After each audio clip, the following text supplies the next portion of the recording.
បងគាត់សួរថាថ្មីឬមួយទឹកបាទសម្រាប់ X Turbo 1480កម្លាំង120វ៉ាត់នេះគឺថ្មីបាទដោយសារតែបងឃើញខ្ញុំប្រហោះតាម$105គាត់ឆ្ងល់គាត់ឃើញតម្លៃធូរពេកគាត់ស្មានថាហ្នឹងមកទឹកបាទ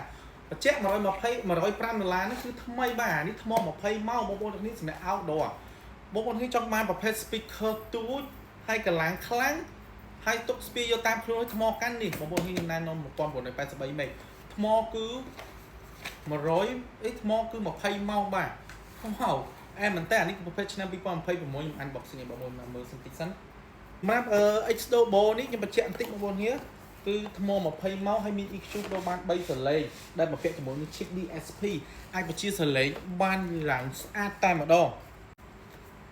នេះបងសម្រាប់របស់វានេះគឺប្រភេទ1183នេះគឺឆ្នាំ2បងទៀត3បាទនេះគឺជាឆ្នាំ2026បាទ1183មេកកម្លាំង120វ៉ាត់អានេះគឺសលេងវាគឺ360ដឺក្រេដែលវាសំខាន់គឺវាបង្កើតសលេង surround sound ហើយអាចបង្កើតសលេង 3D sound បានទៀតសម្រាប់ X Turbo 1183មេកនេះគឺមានការភ្ញៀវគមត្រច្រើនមែនតើដោយសារតែវាទូចងាយស្រួលតាមខ្លួនមែនតើហើយបំពាក់ជាមួយ chip DSP អាចបញ្ជា EQ ដល់បាន3សំឡេងបាទនេះ EQ បាទមើលច្បាស់បាទ EQ ដល់បាន3សំឡេងហើយវាអានេះគឺជាប្រភេទ outdoor បងប្អូនតែបើចាក់ក្នុងផ្ទះវាបង្កើត surround sound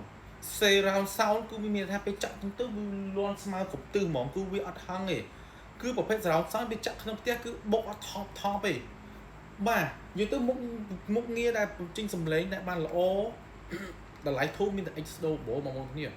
អ្នកយកបានលក្ខណៈថាជ្រុងទូចតម្លៃល្អគុណភាពលេខ1ហើយការបញ្ចេញសំឡេងវាផ្ដោតលើការសំឡេងខ្ពស់កម្រិតខ្ពស់គឺ X Turbo នេះឲ្យបងប្អូនគ្នានិយាយទៅអានេះគឺសំឡេង Eagle វាច្បាស់មុតមែនតែនហ្មងមុតមែនតែនដោយសារតែពាក់ឧបករណ៍ជាមួយឧបករណ៍របស់ X8 មេកគឺវាដុតច្បាស់ខ្លាំងណាស់បងប្អូនគ្នាបាទដោយសារចេញជា clarity ដឹងហ្នឹងគឺសំឡេងវាច្បាស់ហើយវាបន្ថែមជាមួយនឹង Deep Bass បាទអញ្ចឹងបាន X Turbo វាមានហាត់សញ្ញាមួយ Deep Bass Solider គឺផ្ដោតលើការបុកបាសបុកសាច់បាទហើយមាន EQ ច្បាស់អញ្ចឹងបងប្អូននេះចង់បានប្រភេទ20ម៉ោងស្ពេតាមខ្លួនបានយ៉ា complete ជាមួយនឹង X Turbo 1983មេកបាទអានេះខ្ញុំបញ្ជាក់បន្តិចអានេះមានខ្សែស្ពីទៀតណានេះតើយើងស្ពីតាមខ្លួនបាទអញ្ចឹងថ្ងៃនេះ K-Pen Store KH របស់យើងគឺអរគុណច្រើនបាទអញ្ចឹងបងប្អូននេះចង់មកធ្វើការមកមើលចង់មកតេស្តបងប្អូននេះអញមកតេស្តដល់សាខាទី2ក៏បានដែរសាខាទី1ក៏បានដែរ